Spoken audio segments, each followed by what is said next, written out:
Welcome back to yet another Steam Deck performance video and still in our little break from Resident Evil. Don't worry, we will cover the remaining games, but for now, some huge news hit the JRPG world about a week ago when Nintendo casually dropped a full remake of The Legend of Heroes Trails in the Sky during their last Nintendo Direct.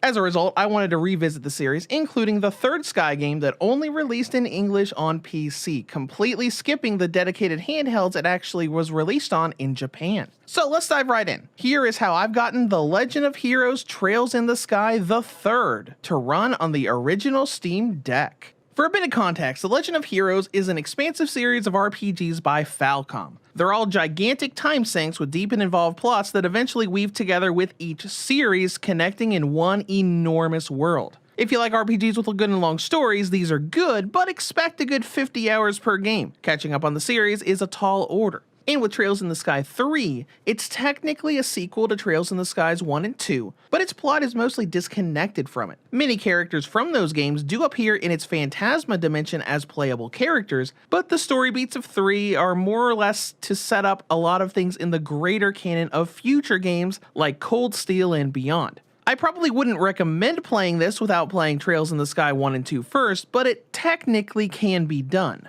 Let's dive into how these games play. Now, I say games because all three of these games can run at 60 FPS on the Steam Deck, though I only have other people's accounts to vouch for that. I own Trails in the Sky 3 on Steam, but only own 1 and 2 on PlayStation, the old PSP originals. But as far as what I do have, Sky 3 runs absolutely fantastic right out of the box. If you go into the configuration at setup, you can throw everything up as high as it can go. Resolution, turn all the different effects and additional things on, and it'll be great. Not that this game hasn't had a history with problems, at least from a few years ago. People used to be unable to watch any of the videos or cutscenes without installing modifications and freezing during a certain boss fight in Chapter 4. I have not had issues the many times I've played this game on my deck between launch and now. It's possible that these issues have been fixed since the deck initially came out.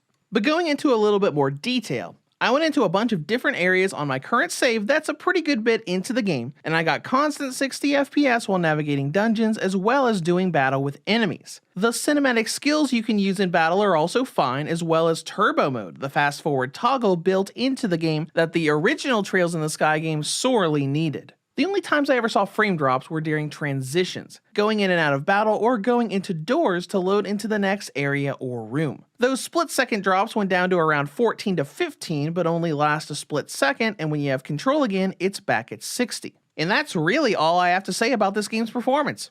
It's great outside of those transitions, but a lot of games that we've tested in the past have been like that. Star Ocean 4 comes to mind. Great FPS when you're in control and stutters during transitions. So that brings us to battery life, and with this being a mostly 2D-ish title, it's great. You'll get around 5 to 5.5 hours out of the game on a single charge. Now, as we wrap this up, would I recommend this to Steam Deck users? Sure I would. If you're a Trails fan or just want to play the third game of the series, it plays great on the deck. While I can't confirm how well and stable the previous two games are with only going off of others' accounts, Sky 3 plays great and will last quite a long time on a single battery charge. And that's all I have for you today. I'll be back soon with more handheld PC performance and reviews. If you have any comments or questions, feel free to leave them below. Thank you for watching, and have a great day.